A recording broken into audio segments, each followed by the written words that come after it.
নিজেকে সময় দাও, নিজের কর্ম নিয়ে ব্যস্ত থাকো। কঠিন দুনিয়া, দিন শেষে তুমি ছাড়া তোমার আপন আর কেউ নেই। কিছু কিছু মানুষ রোগে নয়, অন্যের খুশি দেখলেই অসুস্থ হয়ে পড়ে। মানুষকে কষ্ট দেওয়াটাও এক প্রকার ঋণ, যা আপনি প্রকৃতির নিয়মে ফেরত পাবেন। আগে 100 টাকা সঞ্চয় করতাম, কিন্তু এখন 10,000 টাকা কীভাবে সঞ্চয় করি, দারুণ দারুণ 3টি আইডিয়া।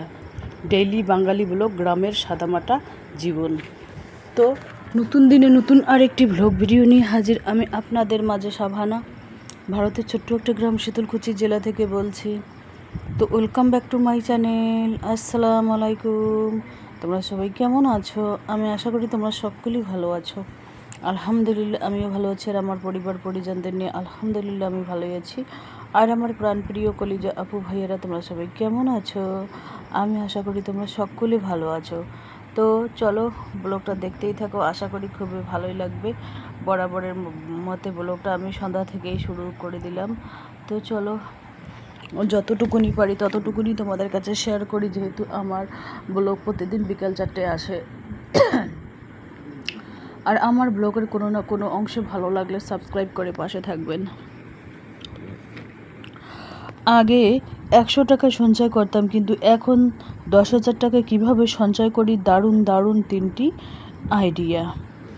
তো এই যে দেখতেই পাচ্ছেন, আমি কিন্তু 50 টাকা হোক 100 টাকা হোক প্রত্যেক দিনই এই মাটির ব্যাংকে বা প্লাস্টিকের ব্যাংকে সঞ্চয় করি। তোমরাও চাইলে আমার মতো করে সঞ্চয় করতে পারো, অল্প হোক বেশি হোক করতে পারো। আগে 100 টাকা ইনকাম করতাম, মানে সঞ্চয় করতাম, এখন 10,000 টাকা কীভাবে সঞ্চয় করি, দারুণ দারুণ 3টি আইডিয়া। 1 নম্বর আইডিয়া তোমাদের বলছি, সেলাইয়ের কাজ। সেলাইয়ের কাজ তুমি করতে পারো। প্রথম অবস্থায় তুমি শিখতে পারো, কারো না কারো কাছ থেকে শিখে তারপরে নিজে ইনকাম করার চেষ্টা করবে ওখান থেকে। 1 নম্বর। 2 নম্বর, মুরগি বা কবুতর বা হাঁস, যে কোনো 3টের মধ্যে একটা পালন পোষণ করে ওখান থেকেও তুমি ইনকাম করতে পারো।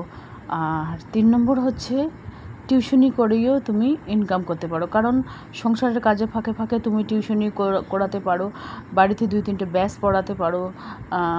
কম পড়া থাকলে ছোট ক্লাসের ব্যাচ পড়াবে, আর বেশি পড়া থাকলে বেশি ক্লাসের ব্যাচ পড়াবে। তো যাই হোক, আর মুদি বাজার গুছিয়ে নিচ্ছি, সবজি বাজার, মুদিখানার বাজার গুছিয়ে নিচ্ছি। তো চলো, এখানে আছে সর্ষের তেল, পান, সাপের প্যাকেট, হোগলা সাবান, আরও আছে এখানে চাল কুমড়ো আছে, ছোট বড় করলা আছে, পটল আছে, করলা আছে, কাঁচা লঙ্কা আছে, তারপর শসা আছে, বাস এইগুলো হচ্ছে কাঁচা বাজার, মুদি বাজার গুছিয়ে নেব গ্রামের গৃহিণী হয়ে। তো যাই হোক, পান এখানে নিয়েছি আলাদাভাবে। পানগুলো না খুব বড় সাইজের পান নিয়েছি। আর এখানে দেখতে পাচ্ছেন 2 ধরনের চাল কুমড়ো, একটা ছোট সাইজ কচি, আর একটা শক্ত হয়ে গেছে, শক্ত হয়নি এখনও, অল্প একটু শক্ত আর কি। তো যাই হোক, আজকের ব্লগটা একটু অন্যরকম। এখানে হাঁসের ডিম আছে, হাঁসের ডিমগুলো আমি সাইড করে রাখতেছি, কারণ হাঁসের ডিম ছোটো হয়, সাইজে ছোটোও হয় আবার বড়ও হয়। হাঁসের ডিম কিন্তু সবাই বড় নিতে চায়, কিন্তু মুরগির ডিম সবাই নিতে চায় ছোট। দেখতে পাচ্ছেন, এটাই হচ্ছে মেন বিষয়। আর যদি বড় মুরগির ডিম হয় তাহলে বলে পোলট্রি বলে, তারপরে কয়লার বলে, তারপরে জিএসটি বলে। তো আমি বলি কি, যে নাম দিয়েই রাখো, সেটা তোমাদের অভিরুচি। তো যাই হোক, এই যে দেখুন, বড় সাইজের ডিমগুলো আলাদাভাবে রাখতেছি, ছোট সাইজেরগুলো আলাদাভাবে রাখতেছি। তো আমি যেভাবে ইনকাম করি, প্রত্যেক মাসে 10,000 টাকা ইনকাম। আগে 100 টাকা করতাম, 100 টাকা মানে 3,000 টাকা মাস। তো এখন আমি 10,000 টাকা ইনকাম করি, সেই বিষয়ে কিছু তোমাদের কাছে আলোচনা করি। তো যাই হোক, আমি সংসার সামলেই কিন্তু কবুতর মুরগি পালন পোষণ করি, মুরগিদের ডিম বিক্রি করে ওখান থেকে কিছু টাকা ইনকাম করি। আবার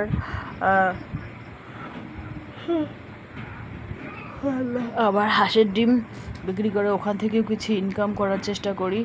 তো যাই হোক, সব মিলিয়ে ঝুলিয়ে একটা অন্যরকম ব্লগ তোমাদের কাছে শেয়ার করব। যা গরম পড়েছে, গরমের কথা তুললেই মনে হয় গরম, কি বলবো আর,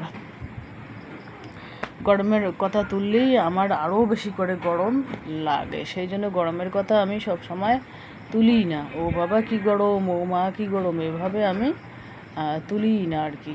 তো যাই হোক, এই যে দেখতেই পাচ্ছেন ডিমগুলো এভাবে আমি পনির মধ্যে রাখতেছি। যেহেতু ডিমের ডেলিভারি আছে সেই জন্য আর কি আমার আমার মায়ের বাসা থেকে আর কি ডিম এসেছে, হাঁসের ডিম। আমার মায়ের বাসা থেকে আর কি ডিম এসেছে, এই কারণে ওখানে কিন্তু আমি হাঁস কিনে দিয়েছি। আমার মায়ের বাসা যেহেতু পুকুর আছে, আর আমাদের বাড়িতে কিন্তু কোনো পুকুর নেই, সেই জন্য হাঁস পুষতে হয় নদীতে আর পুকুরে। যাদের বাড়িতে নদী আছে বা পুকুর আছে তারাই কিন্তু হাঁস পালন পোষণ করে, ওখান থেকে কিছু টাকা হলেও মানে বিক্রি করে সঞ্চয় করতে পারো। তো যাই হোক, আমার কিন্তু পান সুপারি খাওয়া অত অভ্যাস নেই।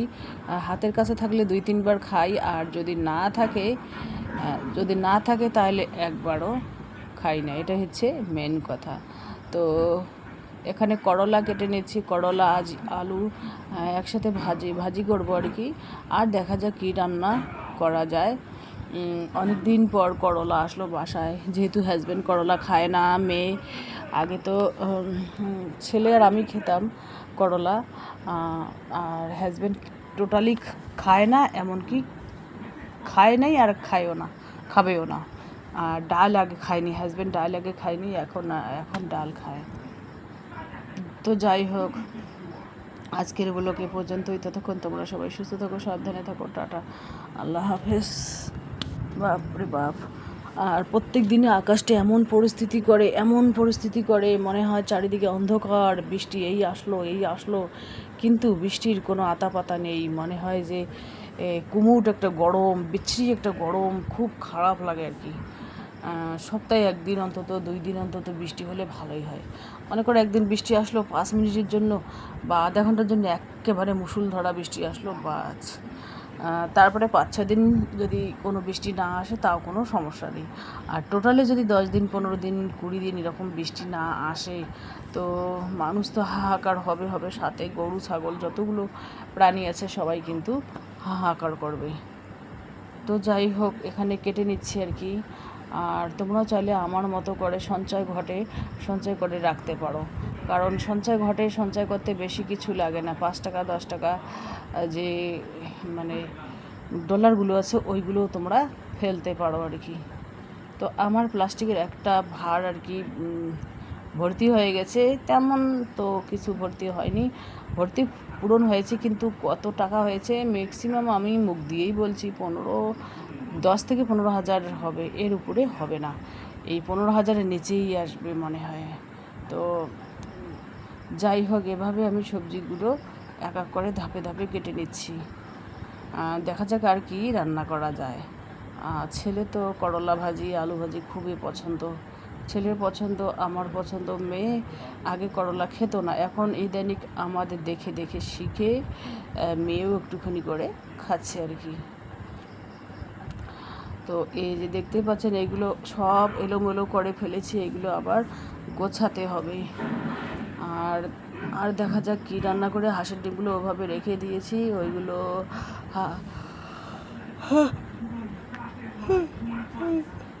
আল্লাহ, এখানে টোটালে এখানে আছে কয়টা, 37টা, মানে 37টা ডিম আছে আর কি টোটালে।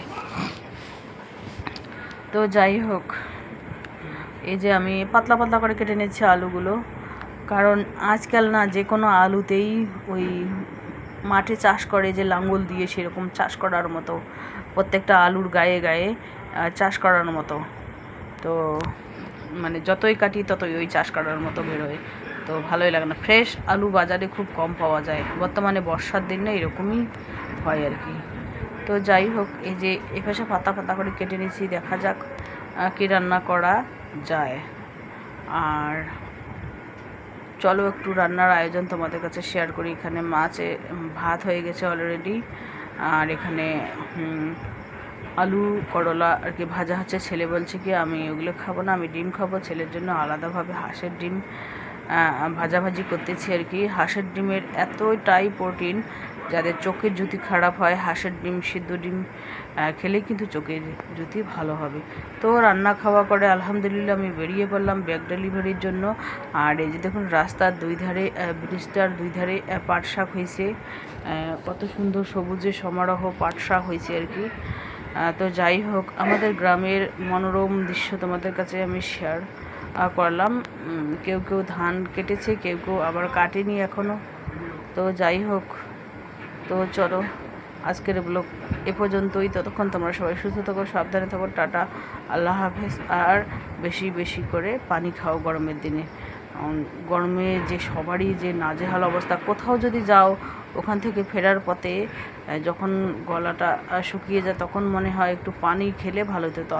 তারপরে আমরা ওখান থেকে আর কি পানি নেব। তো যাই হোক, এই যে ধান শুকো দিচ্ছে, গ্রামের গরিব মানুষেরা রাস্তার দুই ধারে ধান শুকো দিয়ে দিচ্ছে, জায়গা নেই যেহেতু সেই জন্য